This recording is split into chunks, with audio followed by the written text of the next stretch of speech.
Question number 4. Different scales of temperature establish relationship between them. Now we are going to derive here the relationship among the different scales of temperature. Different scales of temperature जो हम लोगों ने यहाँ discuss किए हैं, Fahrenheit scale, Celsius scale and kelvin scale. तो इसमें किसी भी एक बॉडी का टेम्परेचर जब हम नोट करने जा रहे हैं, हम लोग उस बॉडी के टेम्परेचर को एक स्केल से दूसरे स्केल में कन्वर्ट कर सकते हैं अगर हमें इन तीनों स्केल्स के बीच का रिलेशनशिप पता हो। तो ये इस रिलेशनशिप को निकालने के लिए हम लोग बेटा दो तीन चीज़ें लेट कर रहे हैं, यहाँ पे सपोज कर रहे हैं। Let L is equal to lower reference point. Lower reference point हम क्या ले रहे हैं, वाटर का फ्रीजिंग पॉइंट। और अपर रेफरेंस पॉइंट एच हम ले रहे हैं बॉइलिंग पॉइंट ऑफ वाटर। और उसके बाद हम लोगों ने टी लेट किया है temperature read on the given scale. जो भी एक बॉडी है जिसका हम टेम्परेचर नोट करने जा रहे हैं, उसका टेम्परेचर हमने टी ले लिया है। तो इस तरह से रिलेटिव टेम्परेचर लिखने के लिए हम ये रेशो ले रहे हैं T minus L upon H minus L. This is the relative temperature with respect to both अपने reference points.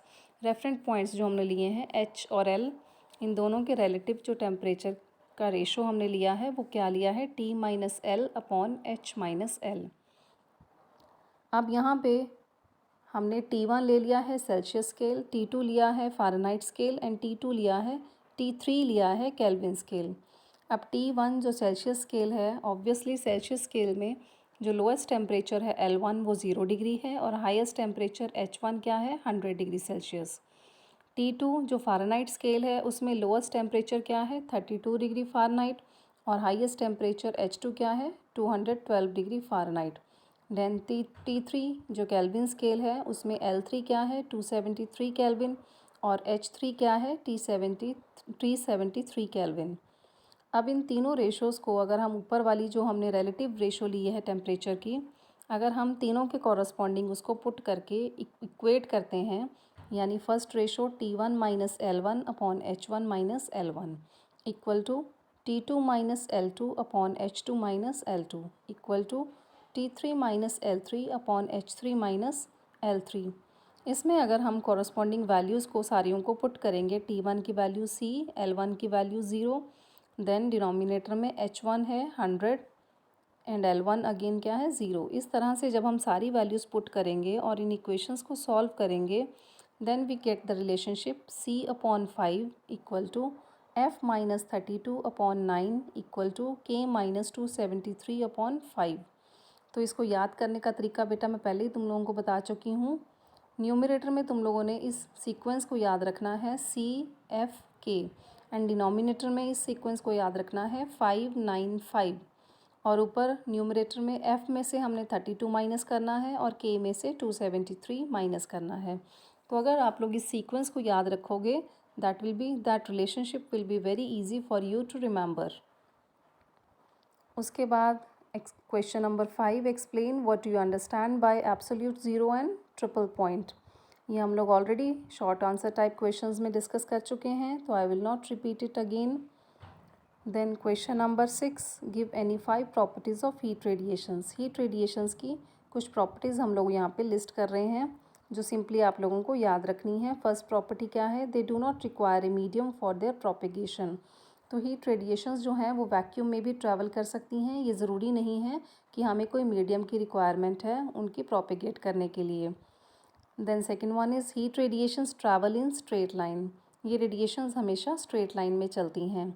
Then heat radiations do not heat the intervening medium. ये मैं आप लोगों को ऑलरेडी बता चुकी हूँ कि हीट रेडिएशंस जिस मीडियम में से ट्रैवल करके जाती हैं, एक जगह से दूसरी जगह जब हम हीट रेडिएशंस को ट्रांसमिट करते हैं तो ये इंटरवेइंग मीडियम यानी बीच वाले मीडियम को हीट अप नहीं करती। देन फोर्थ प्रॉपर्टी क्या है, heat radiations are electromagnetic waves. ये सबसे इंपॉर्टेंट प्रॉपर्टी है, आप लोगों को पता होना चाहिए कि हीट रेडिएशंस इलेक्ट्रिक फीचर भी रखती हैं और मैग्नेटिक फीचर भी रखती हैं। तो इलेक्ट्रिक और मैग्नेटिक, इनको कंबाइंड हम क्या बोल रहे हैं, इलेक्ट्रोमैग्नेटिक वेव्स।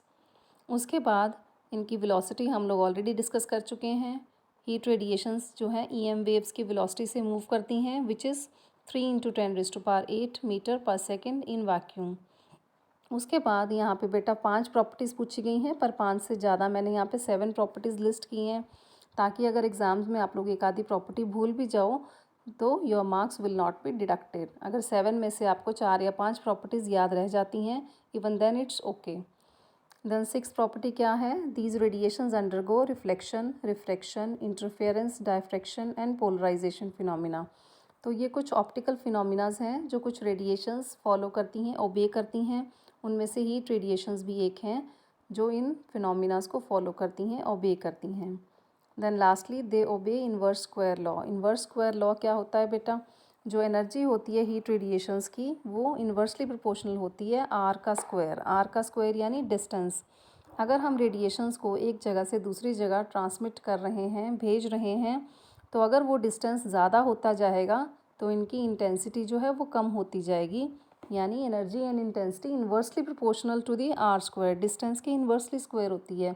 अगर डिस्टेंस बढ़ता जाएगा तो इनकी इंटेंसिटी कम होती जाएगी, और अगर डिस्टेंस कम होता जाएगा तो इनकी इंटेंसिटी बढ़ती जाएगी। इस तरह से these radiations obey inverse square law. With this we complete our 6th chapter heat and radiation. इसके नीचे मैंने रेफरेंसेस दिए हैं, और 3rd रेफरेंस में मैंने अपना यूट्यूब लिंक भी आप लोगों को दिया है बेटा। इस लिंक को जब आप क्लिक करोगे then directly you will going through my videos.